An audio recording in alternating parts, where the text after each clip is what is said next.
Welcome to the Petro Papers podcast. Say that 10 times fast. This is where you get your oil and gas intellectual stimulation by asking the technical questions. I'm Yoshi Pradhan, and with me here today, I have George Norton and Jana Bechlada from Revochem and from Red Bluff Resources. Today, we are going to talk about URTEC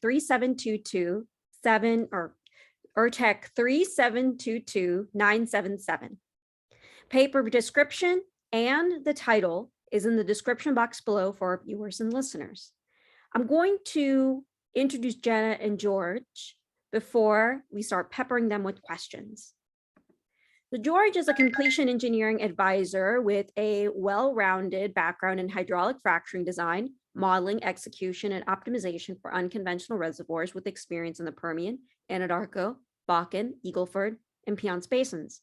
He's presented numerous times at various SP conferences and was selected as a distinguished lecturer for SPE for the 2022-2023 season, as well as the chair of the SP Oklahoma City section, and has been recognized by Oxy's board of directors with 2 awards for his achievements in fracturing, chemical optimization, and well performance.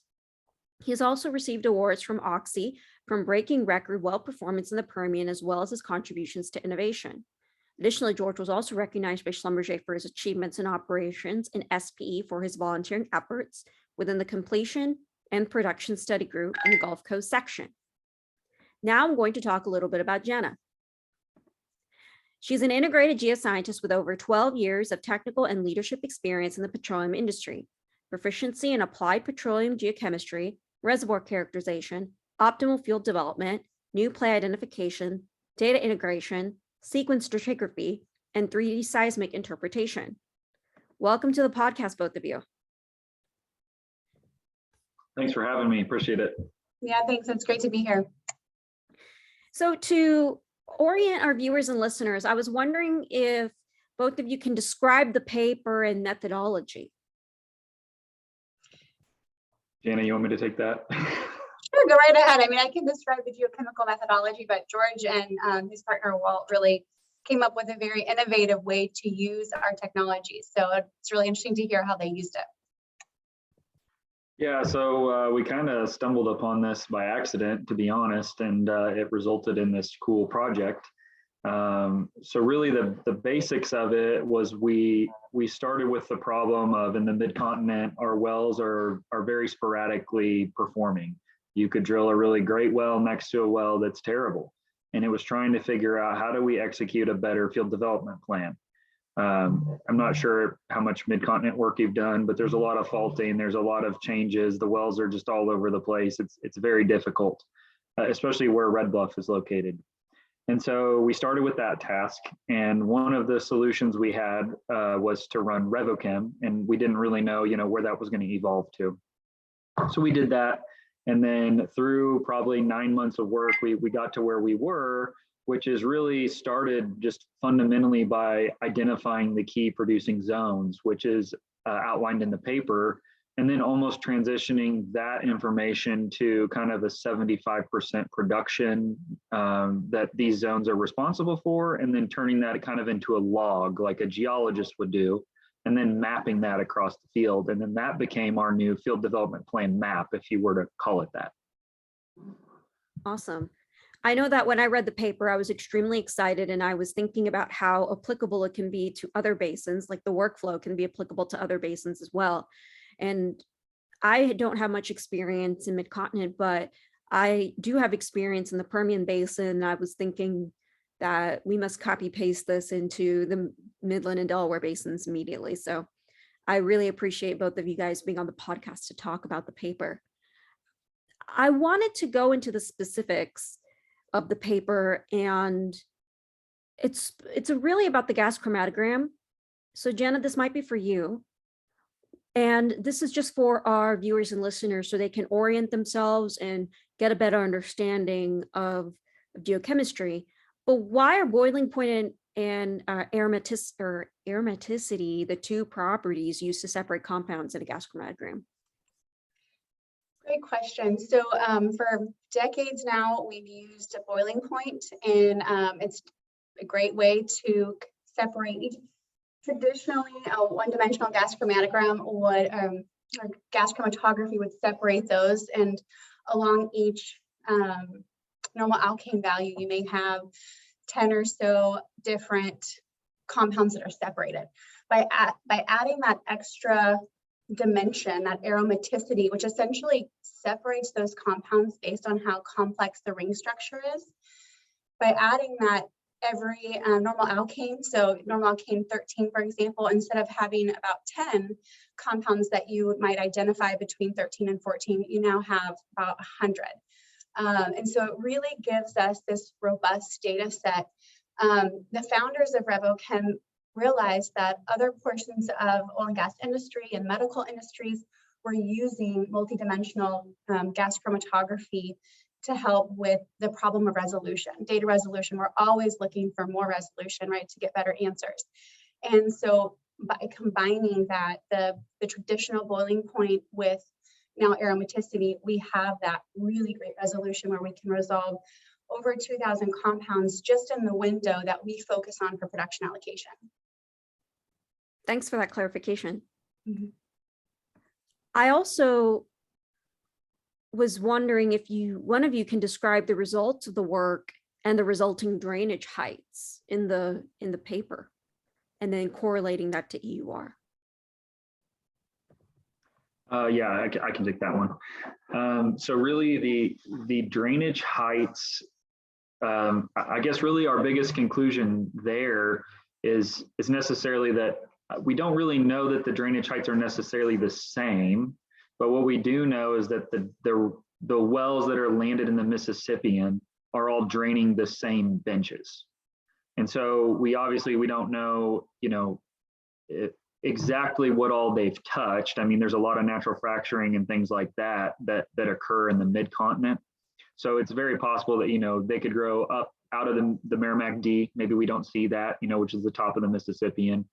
We do know, then I think Jana probably talked about this at URTEC, that there's kind of this flow barrier that exists kind of towards the bottom, which is kind of, you get into the Osage in this Woodford region, and not a lot of the wells are able to penetrate downwards into that. So if we were to say kind of the bottom drainage is always going to be around the Woodford, and the top drainage is always going to be the top of the Miss, you would almost conclude that every well pretty much has the same drainage height, which is kind of what we found. And now really where the impact is that the 75% that we talk about in the paper, that's in every landing zone. Whether it's landed at the top, the bottom, in the middle, it can be landed anywhere. And so this kind of becomes a question of, well, what's driving that? And I don't have that answer. Obviously, that's not in the paper or anything that I know right now. It's not being driven by geomechanics. We know that because we've got sonic data and other things. So it's likely that there is, maybe our fractures always touch this regardless. Maybe there's natural fracturing that drives them there. We don't really know, but we do know that the 75% of the production is always coming from those three zones, regardless of where it's landed. So the fracture has to be there, no matter what, if it's in the Mississippian. Awesome. Sorry, it's kind of a long answer. I don't really have the full explanation to that because we don't really understand the full drainage height of these wells. We just know that those three zones are, like I said, 75%, they're always there every single time in every single well, regardless of anything, even completions design.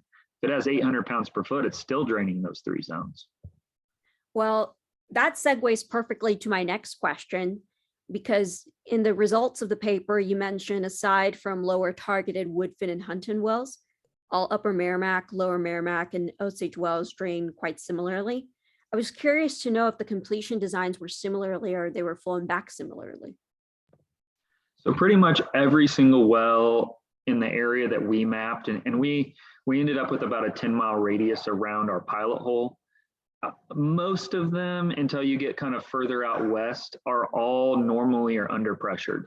And so there's really no flowback period. The only difference would be operators that may have chose to put their wells on gas lift versus ESP, for example. So really comparably, and unless it's an ESP versus gas lift, then obviously the bottom hole pressures will be different in that scenario. But most of our wells were on ESP initially. There's some other wells that are on gas lift. We've compared bottom hole pressures and stuff like that, and it's not a massive impact for this specific area until you get out into a little bit of later time. And then for your question about the completion design, I wouldn't say that they're significantly different, but it is different. I mean, this goes from wells that I believe were completed around 2014 all the way to present in this 10-mile circle. So, I mean, you've got wells in there that have, like I said, probably a 800 to 1,000 pounds per foot, all the way up to maybe 3,000 pounds per foot completion designs. And the interesting thing, we just didn't see the impact. That's not to say that there isn't one.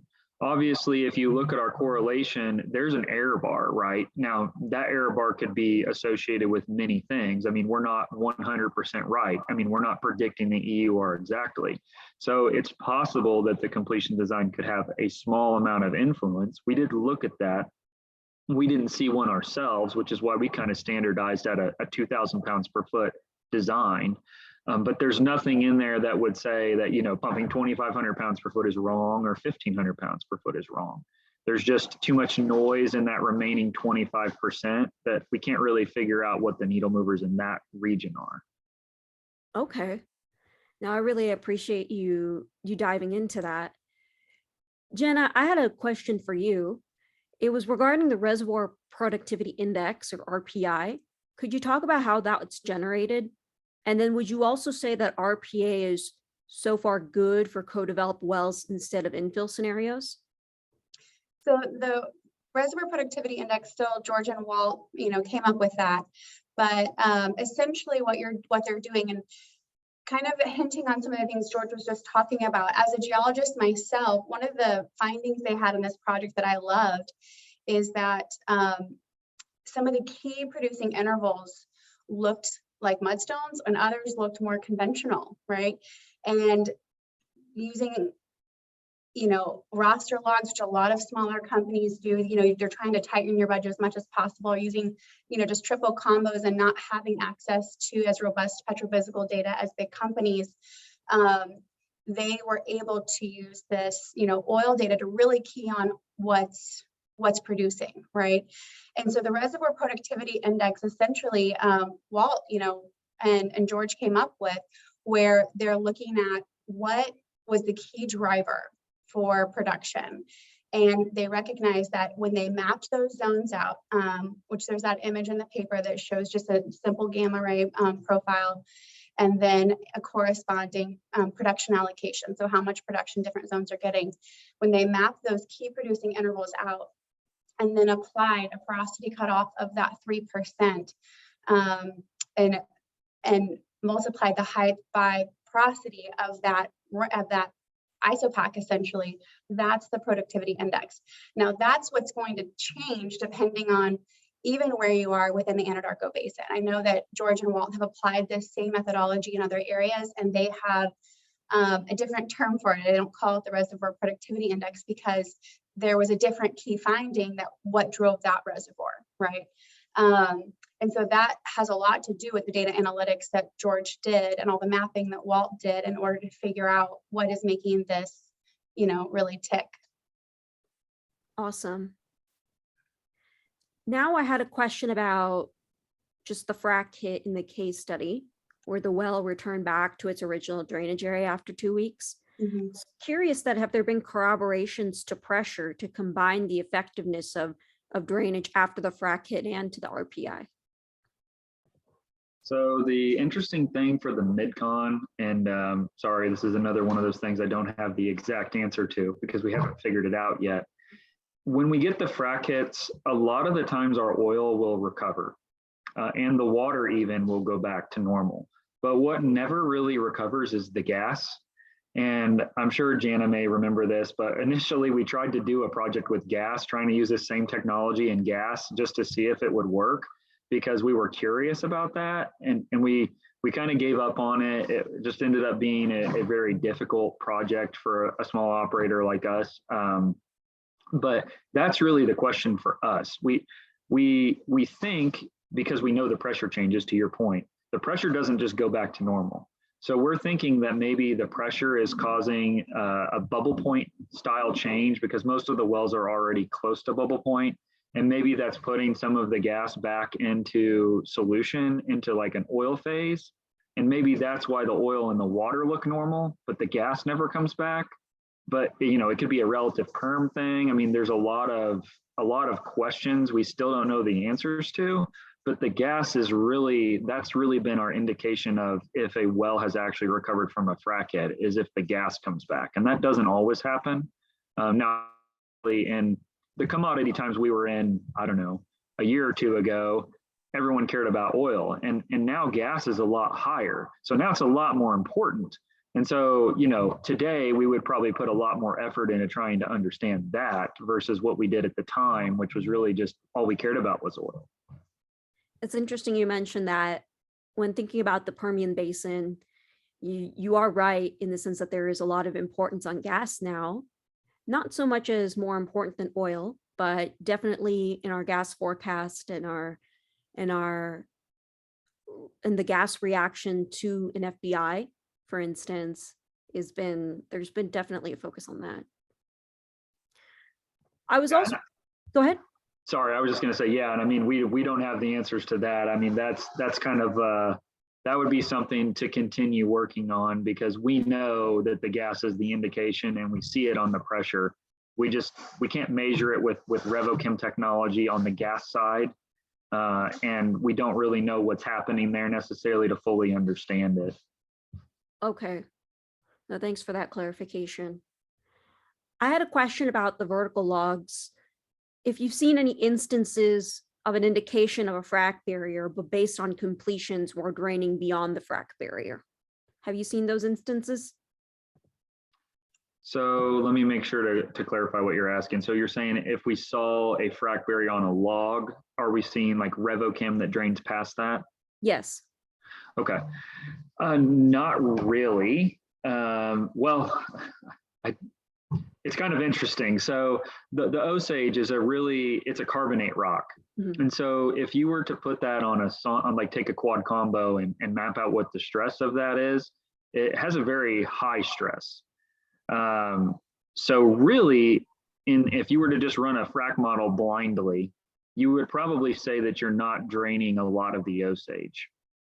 But we know that that's not true because we have RevoChem data. Now, secondarily, the other thing we know about the Osage is that it's extremely, extremely, extremely naturally fractured. We have image logs that go through the Osage as well as this. And I mean, in some instances, I mean, there's 2 to 10 times the natural fracturing in the Osage as there is in the Mississippian. And so this is a running theory of mine. So this is just based on what I just said. This is not supported, but this is my theory. The Osage, obviously, you've read the paper, 25% or so of the production is from that bench. So there's just no way it's not being drained. And not only that, the Osage is in every single well. It's in Woodford wells, it's in Hunton wells, it's in Mississippian wells. It's always there. It kind of appears to be a frac barrier in the sense that if you have a Mississippian well, wells don't usually drain below the Osage. Just like if you've got a Woodford well, you know, sometimes they drain above the Osage, but it's not a significant amount.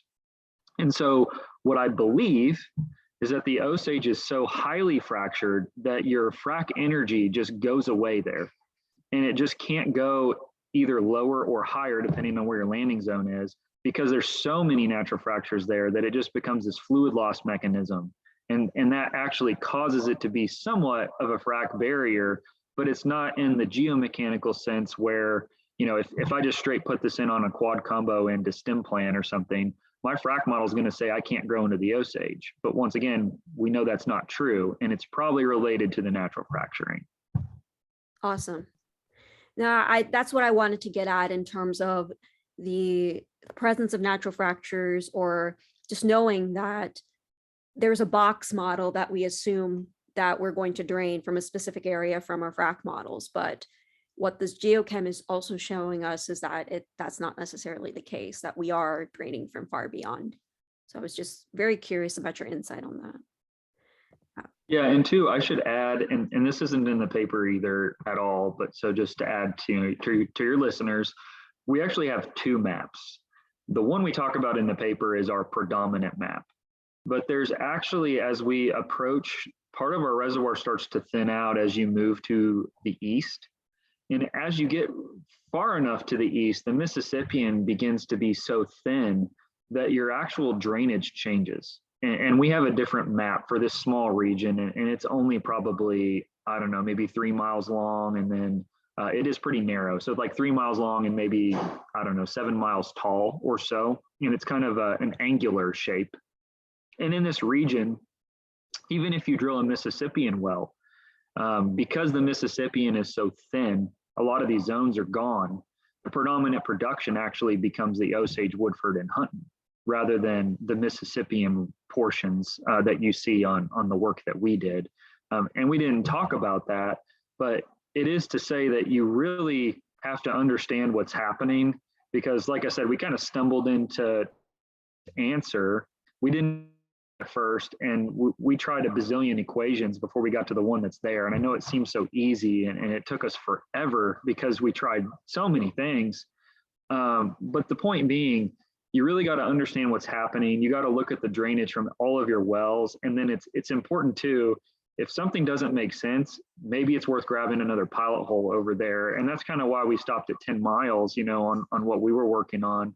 And that's not to say that miles works in the Permian. I mean, maybe it's 5, maybe it's 3, maybe it's 20, you know, I don't know what the distance is, but it's probably different. And there's different things that happen that we don't know until you get the data. Absolutely. I know I've peppered you all with some questions, and there's one that I can't let you go without. What are some implications of this work that we haven't seen before in this industry? So I'll let Jana speak on this too, see if she has anything different. Yeah. So, Go ahead. So oh, Faye and I were super excited when George and Walt were telling us what they had done, because geochemistry data had been used to answer so many problems, but had not yet been used as a predictive tool for EUR. So seeing how they were utilizing it that way, also again, as with a geologist background, seeing how they were integrating it with petrophysical data to really map those key areas, because it's easy to sometimes get your mind wrapped around, oh, there's a certain facies or there's a certain interval that's always going to produce, but we don't really know that. And that's what the geochemistry data helps us with. And so they really utilized that well. Also, I think other papers, as I was preparing, you know, to help with this paper, I was reading more about the basin because I hadn't worked the Anadarko Basin as a geologist. And there are a lot of other operators to talk about all these potential frac barriers, and yet with our drainage data, you notice that we don't see that.